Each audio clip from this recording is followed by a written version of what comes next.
morning. Our topic is about assessment of respiratory function. In assessment of respiratory functions, we have 6 objectives, but my assigned topic is number 1 objective, which is to describe the structures and functions of the upper and the lower respiratory tracts. According to anatomic and physiologic, the respiratory system is composed of 2 tracts are responsible for ventilation. First, let's differentiate what is anatomic and physiologic. Anatomic refers to the internal and external structures of the body and their physical relationships, while the physiologic refers to the study of the functions of those structures.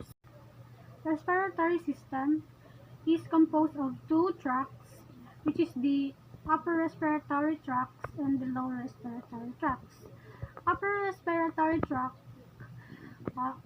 airway structure consists of nose, paranasal sinuses, pharynx, tonsils, adenoids, larynx, and the trachea. The upper respiratory tract organs provide a route for air to move between the outside atmosphere and the lungs. They also clean humidity and warm the incoming air. First, we have nose or nasal cavity. The nose serves as a passageway for air to pass to and from the lungs. The hairs that line inside the wall are part of the air cleaning system. Is an olfactory and respiratory organ. The nasal cavity is inside of your nose. It is lined with a mucous membrane that helps keep your nose moist by making mucus so you won't get nosebleed from a dry nose. And next is the paranasal sinuses. The paranasal sinuses include 4 pairs of bony cavities that are lined with nasal mucosa and ciliated pseudo-stratified epithelium. The paranasal sinuses are air-filled extension of the nasal cavity. There are 4 paired sinuses named according to the bone in which they are located in maxillary, frontal, sphenoid, and ethmoid. Each sinus is lined by a ciliated pseudo-stratified epithelium. And next is pharynx. Pharynx is a tube-like structure that connects the nasal and oral cavities to the larynx. Pharynx is commonly called the throat. It is a passageway that extends from the base of the skull. It serves both the respiratory and digestive system by receiving air from the nasal cavity and air, food, and water from the oral cavity. And next is the tonsil. Tonsils are part of the body's immune system because of their location at the throat and palate.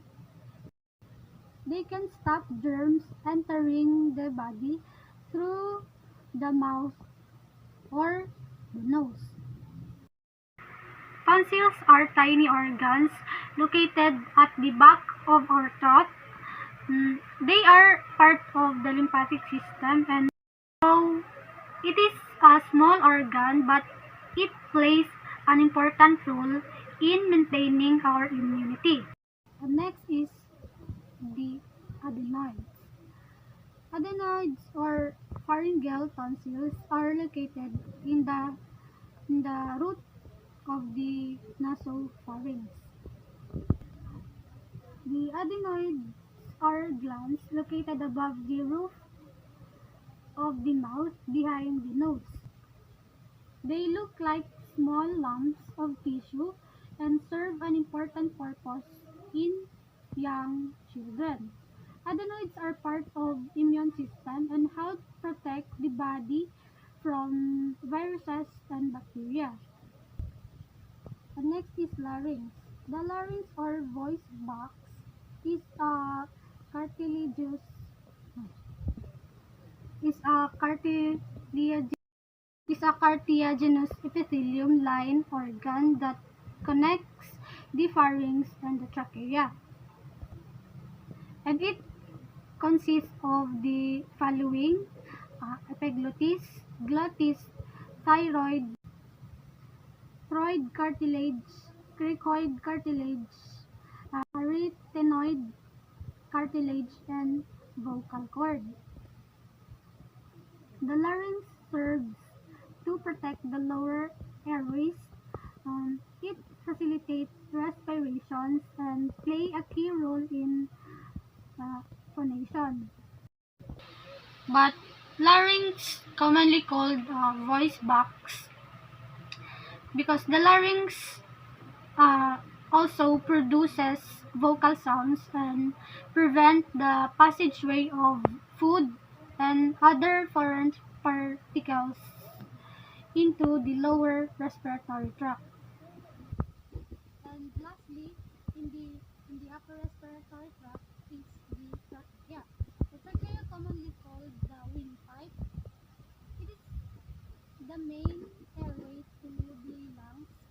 It divides into the right and left bronchi at the level of the fifth thoracic, channeling air to the right or left lung.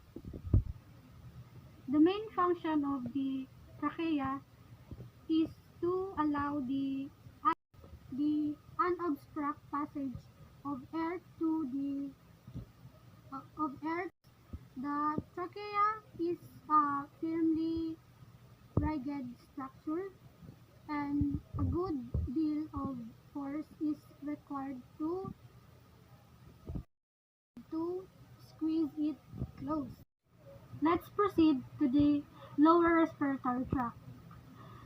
The lower respiratory tract consists of the lungs, which contain the bronchi, uh, alveolar structures needs for gas exchange. Consists of the lungs, which contain the bronchial alveolar structures needs for gas exchange. These structures pull in air from the upper respiratory system that absorb the oxygen and release carbon dioxide in exchange. First, lungs. The lungs are paired elastic structures enclosed in the thoracic cage, which is an right chamber with distensible walls. Your lungs are part of the respiratory system, a group of organs and tissues that work together to help you breathe. Lung is consists of two lobes, and the right lungs are consist of three lobes. Next, pleura. The lungs and wall of the thoracic cavity are lined with a serous membrane are called pleura. Allow optimal expansion and contraction of the lungs during breathing. The pleura includes two thin layers of tissue that protect and cushion the lungs. The inner layer, called visceral pleura, it wraps around the lungs, and the outer layer, called uh, parietal pleura, it lines the inside of the chest wall. Next is the mediastinum. The mediastinum is in the middle of the thorax between the pleura sacs that contain the two lungs. It also functions as a protected pathway for structures traversing from the neck superiorly and into the abdomen inferiorly. Next is the bronchi and bronchus. Bronchi, that there are several divisions of the bronchi within each node of the lung. The bronchi are part of the zone responsible for conducting air. Uh, the amount of cartilage in the walls of the bronchi gradually decreases, and this appears after the point where the bronchi divides into smaller airways called bronchioles. The bronchioles are the small terminal branches of the airway in the lungs. And lastly, in the part of lower respiratory tract is the alveoli. Alveoli, the lungs is made of alveoli. The lung is made up of about 200 million alveoli, constituting a total surface area. Alveoli are tiny balloon-shaped air sacs. The alveoli are where the lungs and the blood exchange oxygen and carbon dioxide during the process of breathing in and breathing out. All for my task. Let's watch for the next reporter. Assalamualaikum. I'm Hakim Abdul Mubin, and my report is on the assessment of respiratory function, which is going to discuss the second objectives, describe the ventilation, diffusion, perfusion, and ventilation-perfusion imbalances. So first is we're going to discuss the ventilation. So ano ba tong yung ventilation? So ventilation, it is the exchange of air between the lungs and the atmosphere so that the oxygen can be exchanged for carbon dioxide in the alveoli. So yung ventilation, ito yung paghinga natin. So the way we breathe, it is a ventilation. So yung pag-exchange ng oxygen from the atmosphere and also the carbon dioxide in the alveoli. So it calls ventilation. So next is in ventilation, it requires move of the walls of the thoracic cage. So it requires para mag-move yung paghinga natin. It will move of movement of the thoracic cage of its floor and diaphragm. So ventilation, it is commonly referred to as breathing. It is the process of air flowing into the lungs during the inspiration, which is the inhalation, and out of lungs during the expiration, which is the exhalation.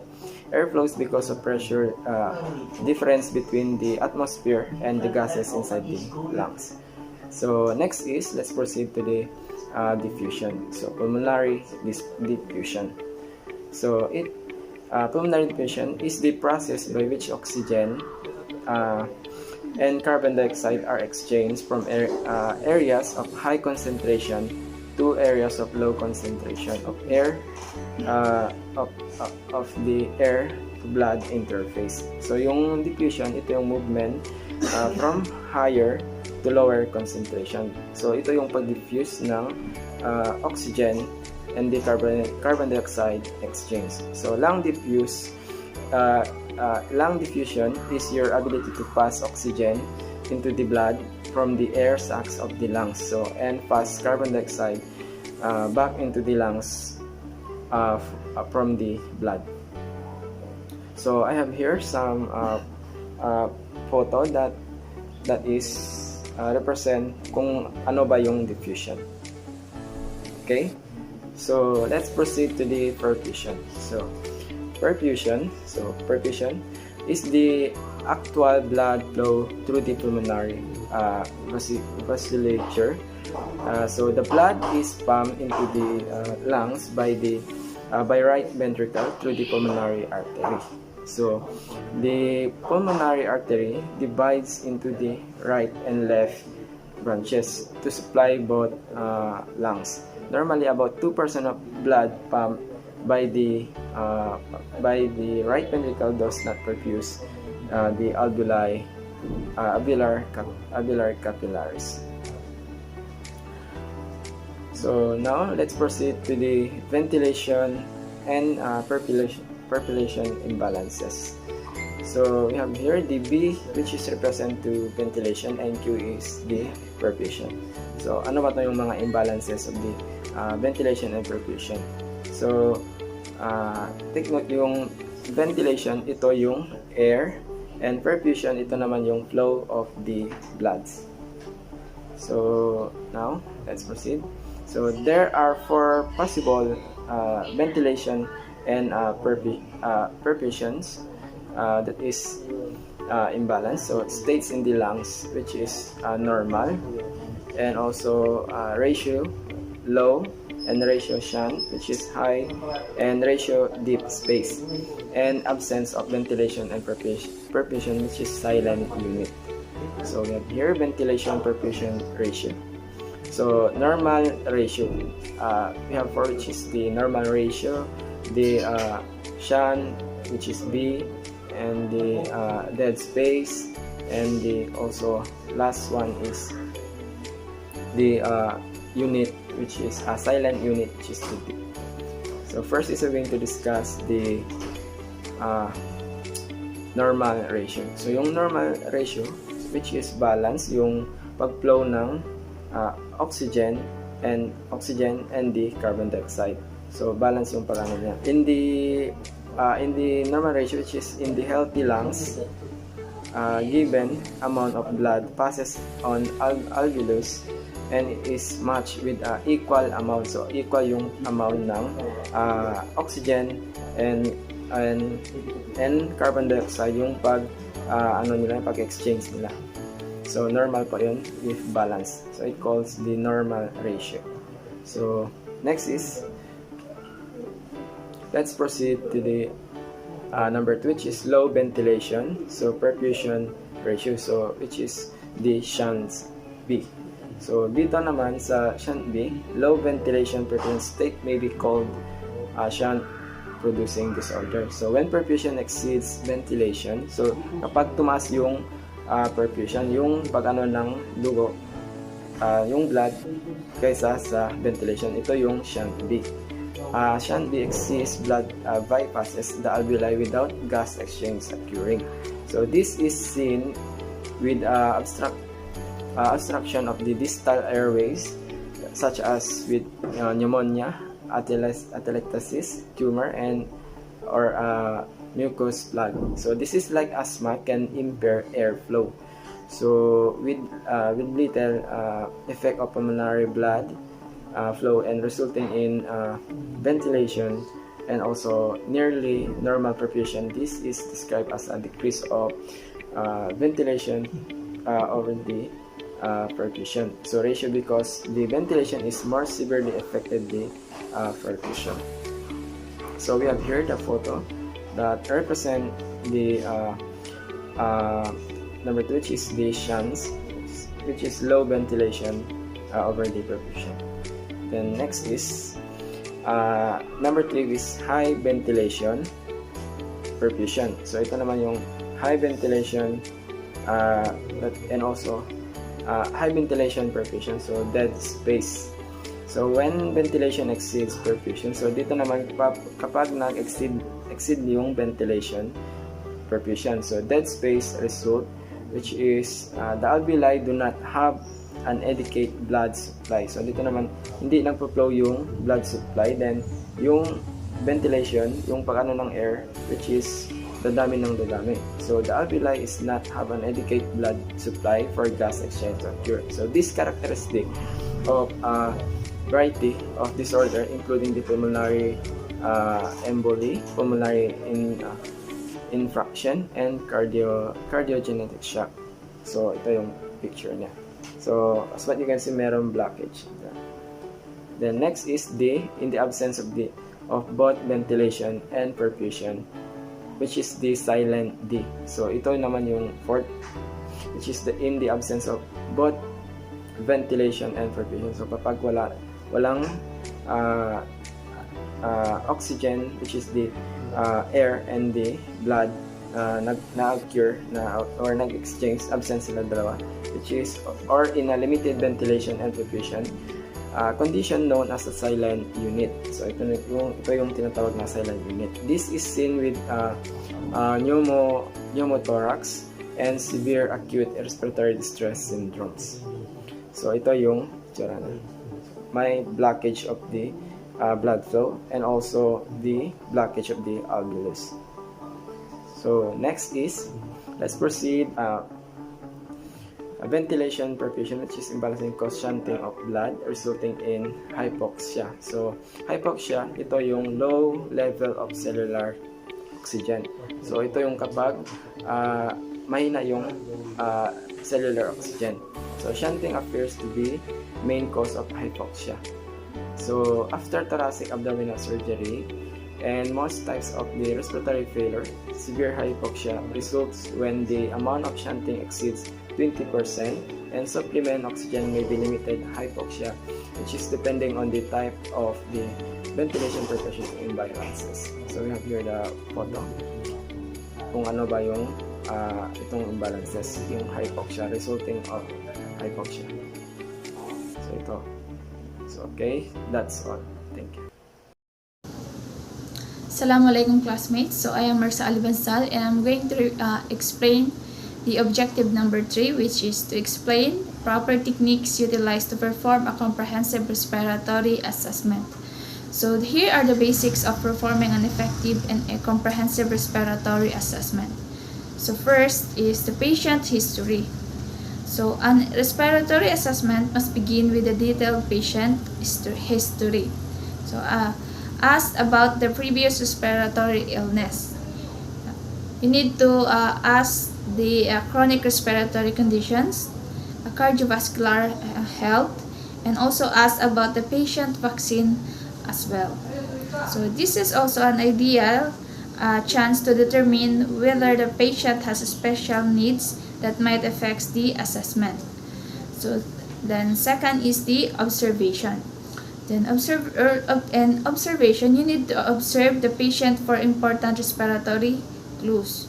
So here are the clues. You need to check the rates of respiration and look for abnormalities in the shape of the patient's chest. Then ask about the shortness of breath and watch for signs of labored breathing. Then check the patient pulse and blood pressures. Assess patient's saturation. So if it is below 90%, the patient likely needs an oxygen. Then the third is the auscultation. The auscultation is usually done using a tool called the stethoscope. So hearing the sounds of the patient breathing provides vital information about the patient's overall health. So auscultate the chest, back, and the sides. So with a focus on signs of loud or labored breathing. So healthcare provider routinely listen to a person's lungs, heart, and the intestine to evaluate these sounds. These things about the sounds, which is the frequency, intensity, duration, number, and the quality. So these are the signs of abnormal breathing. So include crackling, popping, or bubbling sounds. So which may indicate pneumonia or pulmonary edema. Then the wheezing, which can signal pulmonary disease, asthma, allergies, or an infection. Then the pleural infection. These grating sounds occur when the pleural surfaces rub together and suggest pneumonia. Then, after that, the physical examination. The physical examination, a hands-on exam, is critical for detecting abnormalities that simple observation and auscultation cannot. Then, after that, the percussion. The percussion can provide additional information about the respiratory status. So these are the sounds to monitor for percussion. Includes a short and high pitch or very dull sound over muscle or bone. A loud, long, low pitch and hollow sound over the lungs or stomach that may suggest bronchitis. Then a dull, thudding sound over large organs such as the liver. Then a loud, low pitch sound over the stomach that can indicate pneumothorax or emphysema. Then lastly is the high pitch drum. Sound heard when the chest is expanded. So that's all for my report.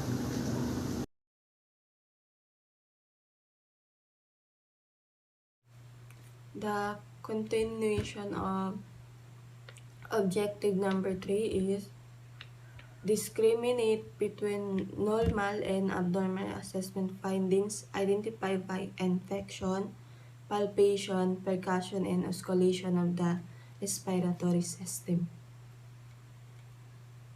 Visual infection begins with observation of facial expression, skin color, moisture, and temperature.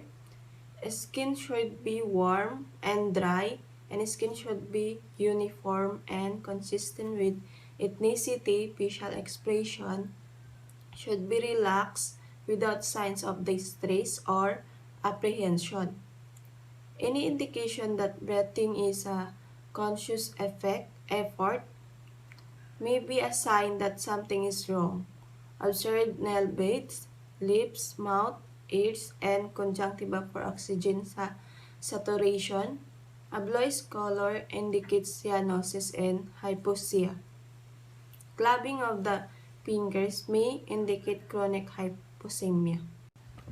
Palpation. Place your index finger in the suprastimal nodes at the base of the trachea. The trachea should be midline and slightly movable.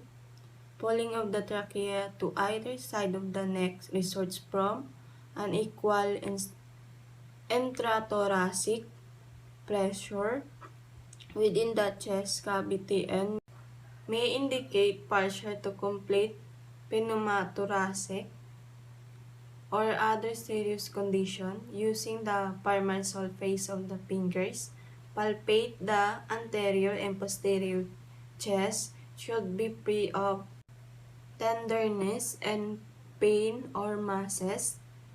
A cracking sensation on palpation is crepitus. As minute air collection are displaced with fingertip pressure. This occurs when air from the lungs is introduced into the subcutaneous space, usually with a pneumothorax. Percussion is performed by placing a middle finger of the non-dominant hand against the chest wall. The tip of the middle finger on the dominant hand is used to strike the distal phalanx of the middle finger between the cuticle and the joint. Percussion is helpful to determine the density of the underlying lungs tissue and identify the position of diaphragm during inspiration and expiration. Percuss the posterior chest in each intercostal space, avoiding the ribs and scapula, comparing one side with the other. Using the side-to-side ladder pattern, striking each place twice. Percussion sound should be low pitch, hollow, and long and duration or resonant.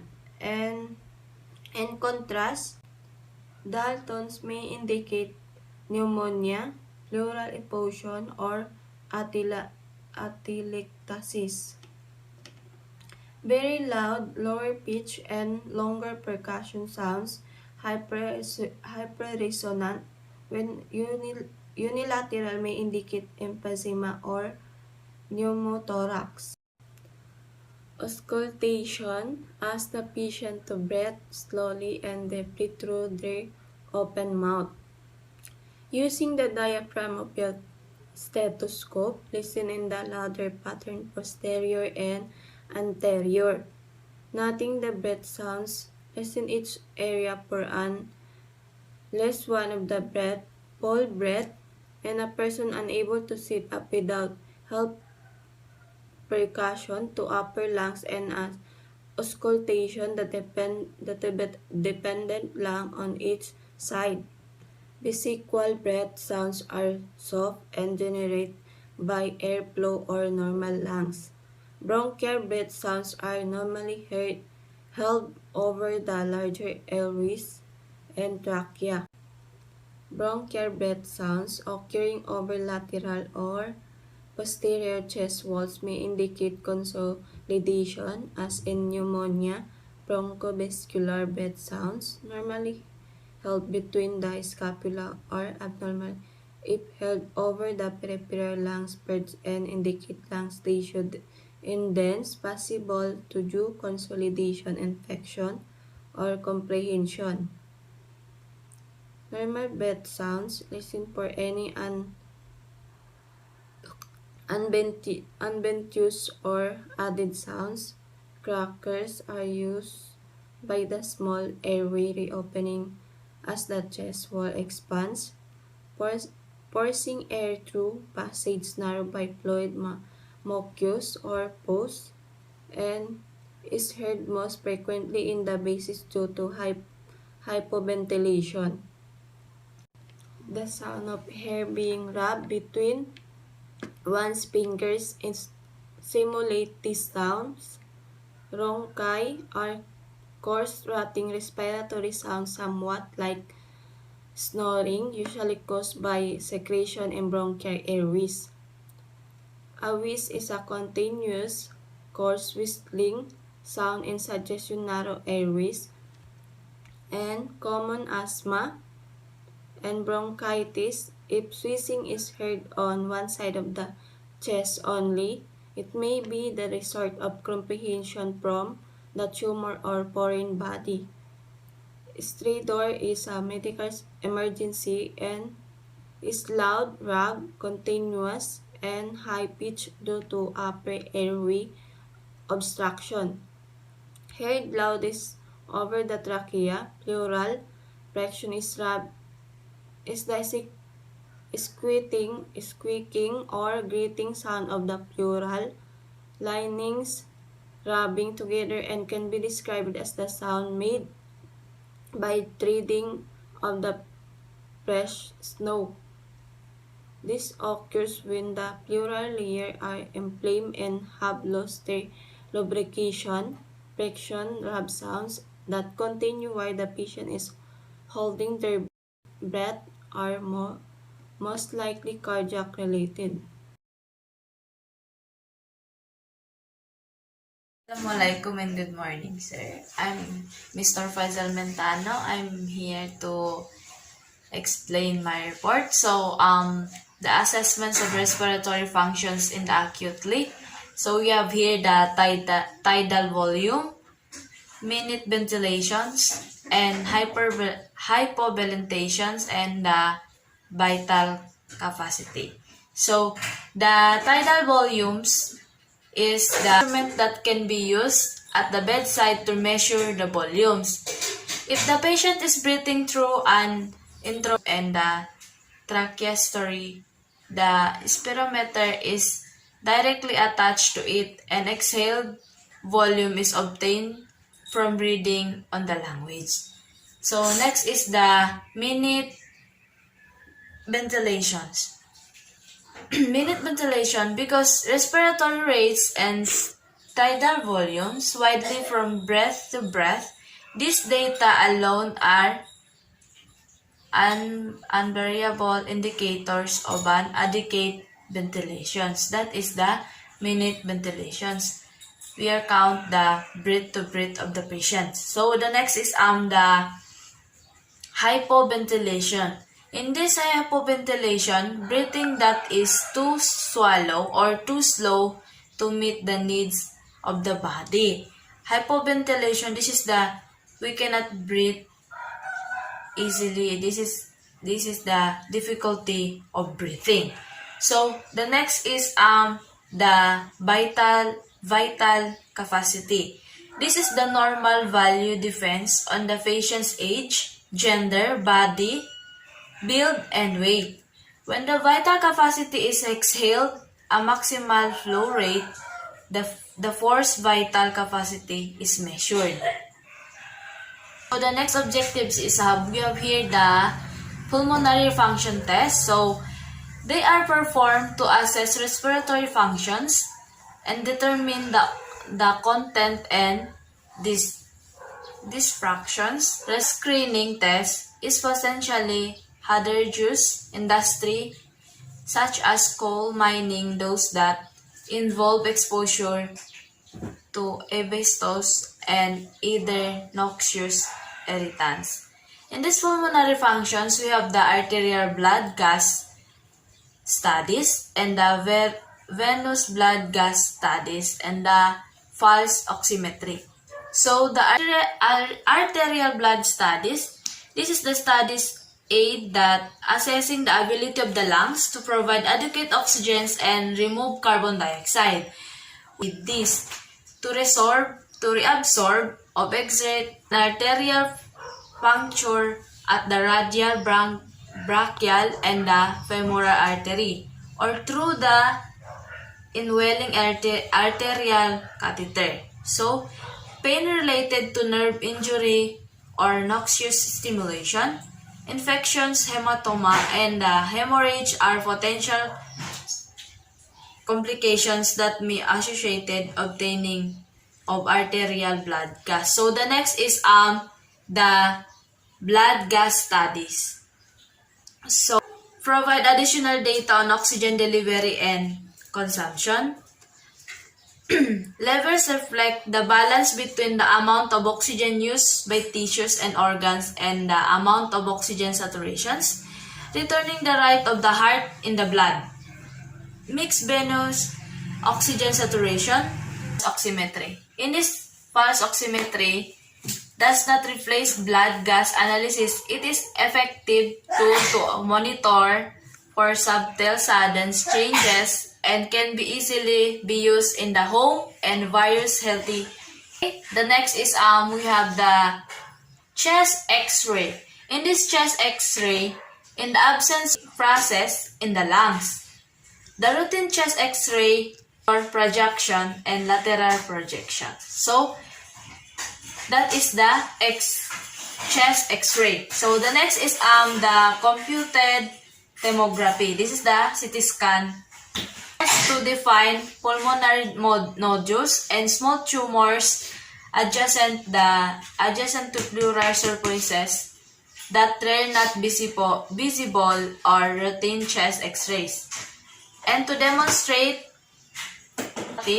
which are the difficult to visualize with other techniques. So that is the magnetic resonance imaging. So the magnetic resonance imaging is able to better distinguish between normal and abnormal tissues than CT scan, and therefore yields as much more detailed diagnostic image. MRI is used to characterize pulmonary nodules. Okay, so next we have the fluoroscopic studies. In these fluoroscopic studies, it also may be used to study the measurement or the movement of the chest wall. mediatrum's heart and the diaphragm to detect diaphragm paralysis and to locate lungs. Okay, the next is the fluoroscopic studies. And fluoroscopic studies, it also may be used to study the movement of the chest wall, and the mediastinum, heart, and diaphragm to detect diaphragm paralysis and to locate lungs masses. Okay, that is the fluoroscopic studies. The next is the pulmonary angiography. Pulmonary angiography is to visualize the pulmonary vessels. A radio-page agent is to infected through a catheter which has been initially injected into a vein and then intruded into the pulmonary artery. That is the pulmonary radioscope. Diagnostic procedure is the lung scan. So, in this radioscope diagnostic procedure, lung scan performed by infecting a radiotissime agent into a peripheral vein and obtaining scan of the chest to the isotope particles plus through the sign side of the heart and are distributed into the lungs. Proportions to the regional. Okay, we have here the endoscopic procedures. So, in these endoscopic procedures, we have the bronchoscopy, thoracoscopy, and the thoracentesis. So, the bronchoscopy is direct infections and examinations of the larynx, trachea, and bronchs. Through flexible bronchoscopy are to visualize tissues and determine the nature, locations, and extent process. So, we have the next endoscopic procedure, the thoracoscopy. Okay, the thoracoscopy. Thoracoscopy is a diagnostic procedure in which the pleural cavity is examined with an endoscope and fluid and tissues can be obtained for analysis. So, in this thoracoscopy procedure is performed in the operating room, normally under anesthesia. Small incisions are made into a pleural cavity in an intercostal space and the locations indicated by clinical and diagnostic mediascopic inserted into the pleural cavity. Any fluid presence is aspirated and the pleural cavity is inspected through the instrument after the procedure. A chest tube re-expansions. Okay, the next is we have the last part, the thoracentesis. In some respiratory disorders, pleural fluids may be accumulated. Thoracentesis, aspirations of fluids and air from pleural space, is performed to diagnostic or therapeutic reasons. Purposes of the procedures include removal of fluid and very rarely air from pleural cavity, aspirations of the pleural fluid for analysis, pleural biopsy. Okay, the next is the fluoroscopic studies. And fluoroscopic studies, it also may be used to study the movement of the chest wall, and the mediastinum, heart, and diaphragm to detect diaphragm paralysis and to locate lungs masses. Okay, that is the fluoroscopic studies. The next is the pulmonary angiography. Pulmonary angiography is to visualize the pulmonary vessels. A radio-page agent is to infected through a catheter which has been initially injected into a vein and then intruded into the pulmonary artery. That is the pulmonary angiography. So the next is radioscope scan.